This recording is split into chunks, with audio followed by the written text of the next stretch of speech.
السلام علیکم ورحمۃ اللہ وبرکاتہ۔ نحمدہ ونصلی ونسلم علی رسولہ الکریم وعلی آلہ واصحابہ اجمعین، اما بعد۔ علم نحو میں ہم ابتدائی کتاب خلاصۃ النحو پڑھ رہے ہیں۔ 10 اسباق مکمل ہو چکے ہیں۔ ممکن ہے آپ نے انہیں سمجھ لیا ہوگا اور ان تمام قواعد کو زبانی یاد کر لیا ہوگا۔ اب یہ 11واں سبق ہے۔ اس سبق میں حروف جارہ کا بیان ہے۔ کچھ ایسے حروف ہیں جن کی کثرت سے ضرورت پڑتی ہے اور ان کا ایک مخصوص نام ہے حروف جارہ۔ وہ حروف جب بھی آتے ہیں تو اس کے بعد والے اسم کو وہ جر دیتے ہیں، یعنی زیر دیتے ہیں۔ سبق دیکھ لیں۔ بسم اللہ الرحمن الرحیم۔ جو حروف کسی اسم پر داخل ہو کر اسے جر دیتے ہیں انہیں حروف جارہ یا حروف جر کہتے ہیں۔ جر کا مطلب یہ ہوتا ہے کہ ایک مخصوص حالت ہے لفظ کی جس کو حالت جری کہتے ہیں، تو اس حالت میں جر کی جو علامت ہے وہ آئے گی۔ جر کی علامت کبھی زیر ہوتی ہے، کبھی دو زیر ہوتی ہے اور کبھی یا نون ہوتی ہے۔ اس طریقے سے مختلف صورتوں میں جر کی علامت آتی ہے۔ وہ آگے وجوہ اعراب کے سبق میں معلوم ہو جائے گا کہ رفع کی کتنی علامتیں ہوتی ہیں، نصب کی کتنی علامتیں ہوتی ہیں اور جر کی کتنی علامتیں ہوتی ہیں۔ فی الحال یہاں پر یہ یاد کر لیں، حروف جارہ کن کو کہتے ہیں؟ وہ حروف جو کسی اسم پر داخل ہو کر اسے جر دیتے ہیں انہیں حروف جارہ یا حروف جر کہتے ہیں۔ یہ 17 حروف ہیں۔ 17 حروف کو اس شعر میں جمع کر دیا گیا ہے، آپ دیکھ لیجئے۔ با و تا و کاف و لام واو و منذ مذ خلا رب حاشا من عدا فی عن علی حتی الی۔ یہ شعر آپ یاد کر لیجئے۔ 17 حروف ہیں۔ با، تا یعنی با زبر با، تا زبر تا۔ یہاں پر شعر میں با تا لکھا ہوا ہے۔ با، تا، کاف، لام، واو، منذ، مذ، خلا، رب، حاشا، من، عدا، فی، عن، علی، حتی، الی۔ یہ 17 ہو گئے۔ اب ان کو مثالوں میں سمجھیے۔ اس شعر یاد کر لیجئے آپ، حروف جارہ کبھی نہیں بھولیں گے۔ با و تا و کاف و لام و واو منذ مذ خلا رب حاشا من عدا فی عن علی حتی الی۔ اب ان کی تفصیل دیکھیے۔ من، اس کا معنی ہوتا ہے سے۔ من کا معنی ہوتا ہے سے، جیسے العجوۃ من الجنۃ، عجوہ جنت سے ہے، سے معنی ہو گیا اس کا۔ من کا معنی سے۔ حتی کا معنی ہوتا ہے تک، حتی مطلع الفجر، فجر طلوع ہونے تک۔ الی کا معنی بھی تک اور طرف ہوتا ہے، جیسے توبوا الی اللہ، اللہ کی طرف توبہ کرو۔ علی معنی ہوتا ہے پر، السلام علیکم، یہاں علی ہے، آپ پر سلامتی ہو۔ فی کا معنی ہوتا ہے میں، عثمان فی الجنۃ، عثمان جنت میں ہے۔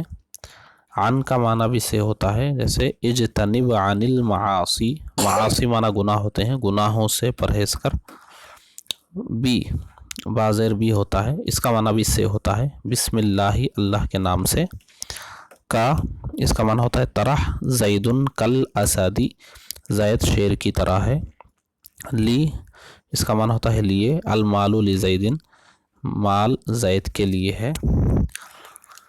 خلا، عدا، حاشا، ان تینوں کا معنی ہوتا ہے علاوہ، سوائے، جیسے نام القوم حاشا زید، زید کے سوا ساری قوم سو گئی۔ مذ، منذ، اس کا معنی بھی ہوتا ہے سے، یعنی وقت سے۔ ما رأیتہ مذ سنۃ، میں نے اسے 1 سال سے نہیں دیکھا۔ رب، کئی، کچھ۔ رب عالم لقیت، کئی عالموں سے میں نے ملاقات کی، وا اور تا قسم کے لیے آتے ہیں، والعصری زمانے کی قسم، تاللہ اللہ کی قسم۔ تو ان تمام مثالوں میں آپ دیکھیے یہ جہاں بھی حرف جر آتا ہے اس کے بعد والے پر زیر ہے۔ جیسے یہاں دیکھیں من الجنتی، یہاں من آیا تو من کے بعد والے اسم یعنی الجنہ پر زیر ہے۔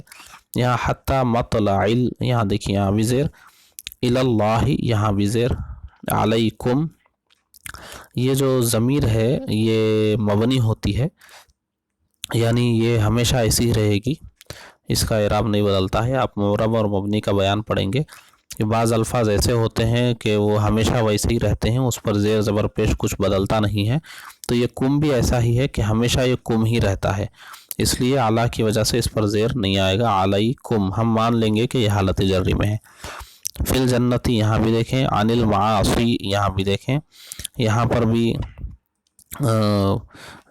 آخر میں آپ کو اگرچہ جزم دکھ رہا ہے لیکن آگے جب آپ ایک سبق آئے گا وجوہ اعراب کا، اس میں آپ پڑھیں گے تو آپ کو سمجھ میں آئے گا کہ کہیں کہیں اعراب چھپا ہوا ہوتا ہے، ظاہر نہیں ہوتا ہے۔ بسم اللہ یہاں دیکھیے با آیا تو یہ میم پر زیر ہے اسم، کل اسدی دیکھیے کاف حرف جر ہے تو اسد پر زیر ہے، لی زیدن یہاں زید پر بھی زیر ہے، نام القوم حاشا زیدن یہاں بھی دیکھ لیجیے۔ اس طرح تمام مثالوں میں تو اس کو یہ جو حرف جر ہے اس کو جار، اور جس پر یہ داخل ہوا ہے اس کو مجرور کہتے ہیں۔ من جار ہے، الجنتی مجرور ہے، حتی حرف جار ہے، مطلع الفجری مجرور ہے، الی حرف جار ہے، اسم جلالت مجرور ہے۔ اس طرح تنبیہ دیکھیں، حرف جر اور اس کے بعد والے اسم کو جار مجرور کہتے ہیں۔ تو یہ ہے جار اور یہ ہے مجرور، یہ ربا ہے جار، عالمین ہے مجرور۔ جار مجرور ہمیشہ فعل یا شبہ فعل، شبہ فعل کس کو کہتے ہیں؟ اسم فاعل، اسم مفعول، صفت مشبہ، اسم تفضیل، مصدر، ان کو شبہ فعل کہتے ہیں، یہ یاد رکھ لیجئے۔ شبہ فعل کی تفصیل میں ایک سبق آئے گا کہ متعلق ہوتے ہیں، یعنی جہاں بھی جار مجرور ہوتے ہیں وہاں یا تو فعل ہوتا ہے جس سے وہ جڑ جاتے ہیں، یہ جار مجرور کا کسی سے جڑنا ضروری ہے، تو یا تو وہ فعل سے جڑ جاتے ہیں یا شبہ فعل سے جڑ جاتے ہیں، اور جس کے متعلق ہوتے ہیں اسے متعلق کہتے ہیں۔ دوسری بات، جار مجرور کا متعلق یعنی جس سے اس کو جوڑنا ہے لفظوں میں موجود ہو تو جار مجرور کو ظرف لغو کہتے ہیں۔ جیسے ضرب زید بالخشبۃ، زید نے لکڑی سے مارا، خشبہ یہ مجرور ہے، با اس پر داخل ہوا تو یہ جار مجرور متعلق ہوں گے ضربہ سے، ضربہ فعل ہے۔ اچھا، اور اگر ان کا متعلق لفظوں میں موجود نہ ہو بلکہ محذوف ہو تو ان کو ظرف مستقر کہتے ہیں۔ جیسے الولد فی الدار، لڑکا گھر میں ہے، اب یہاں فی الداری ہے تو پیچھے فعل بھی نہیں ہے اور شبہ فعل بھی نہیں ہے، تو ہم یہاں پر ایک فعل مان لیں گے کہ محذوف ہے، یعنی یہاں چھپا ہوا ہے۔ کیا ہے وہ؟ الولد ثبت فی الدار، لڑکا گھر میں ثابت ہے یعنی موجود ہے۔ تب یہ فی الداری ثبت جو کہ پوشیدہ ہے، چھپا ہوا ہے، ہم نے اس کو مان لیا ہے، وہ محذوف ہے، اس سے متعلق ہو جائے گا۔ تو جب جس سے یہ متعلق ہو رہے ہیں وہ الفاظ میں موجود نہیں ہے، اس طرح ہم مان لیتے ہیں درمیان میں، تو اس جار مجرور کو ظرف مستقر کہتے ہیں۔ فائدہ دیکھیں، نمبر 1، کلام میں اگر کوئی ایسا فعل یا شبہ فعل موجود ہو جس کے متعلق جار مجرور کو کیا جا سکتا ہو تو ان کو اسی کے متعلق کر دیں گے۔ جیسے قرأت القرآن فی البیت، میں نے گھر میں قرآن کی تلاوت کی، فی البیت جار مجرور ہے، اس کو ہم قرأت سے متعلق کر دیں گے کیونکہ کلام میں یہاں فعل موجود ہے۔ اور اگر ایسا نہ ہو یعنی فعل موجود نہیں ہے تو اس لفظ کے مطابق فعل یا شبہ فعل محذوف مانیں گے جس کے ساتھ جار مجرور کا تعلق ہے۔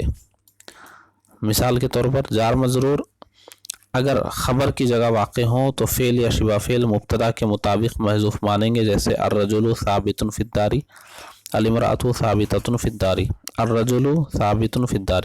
اب یہ ثابت ہم نے یہاں محذوف مانا ہے، کلام میں موجود نہیں ہے، اسی لیے یہاں قوسین میں لکھا ہوا ہے۔ مرد گھر میں ہے، تو اب یہ فداری جار مجرور کو ہمیں فعل سے یا شبہ فعل سے متعلق کرنا ہے، اور وہ پیچھے موجود نہیں ہے، تو ہم یہاں بیچ میں مانیں گے ثابتن موجود ہے۔ تو یہ ثابتن جو شبہ فعل ہے، اس میں فاعل کا صیغہ ہے تو شبہ فعل یہ کیسے آئے گا؟ یہ مبتدا مذکر تو یہ بھی مذکر، مبتدا واحد تو یہ بھی واحد، مبتدا جمع تو یہ بھی جمع، اور مؤنث ہو تو یہ بھی مؤنث۔ تو یہاں الرجل واحد مذکر تھا تو ثابتن بھی واحد مذکر ہم نے محذوف مانا۔ ایسے ہی الامرأۃ واحد مؤنث ہے تو ثابتۃ واحد مؤنث ہم نے مانا۔ تو یہ جو آپ لفظ نکالیں گے محذوف مانیں گے وہ مبتدا کے مطابق ہونا چاہیے، اور اگر صفت کی جگہ واقع ہوں، یعنی جار مجرور صفت کی جگہ واقع ہوں، تو فعل یا شبہ فعل موصوف کے مطابق محذوف مانیں گے۔ جیسے رأیت ہلالا فی السحائب، میں نے بادلوں میں چاند دیکھا، تو اب یہاں فی السحائب جار مجرور ہے، اس کو فعل یا شبہ فعل سے متعلق کرنا ہے پیچھے۔ اب یہاں پر ہلالن یہ اس کی صفت ہے، یہ فی السحائب ہلالن کی صفت بن رہی ہے۔ تو اب ہلالن کے بعد آپ دیکھیں یہاں پر کوئی فعل یا شبہ فعل نہیں ہے، یہاں ایک محذوف مانیں گے ہم ثابتن، ہلالن ثابتن فی السحائب۔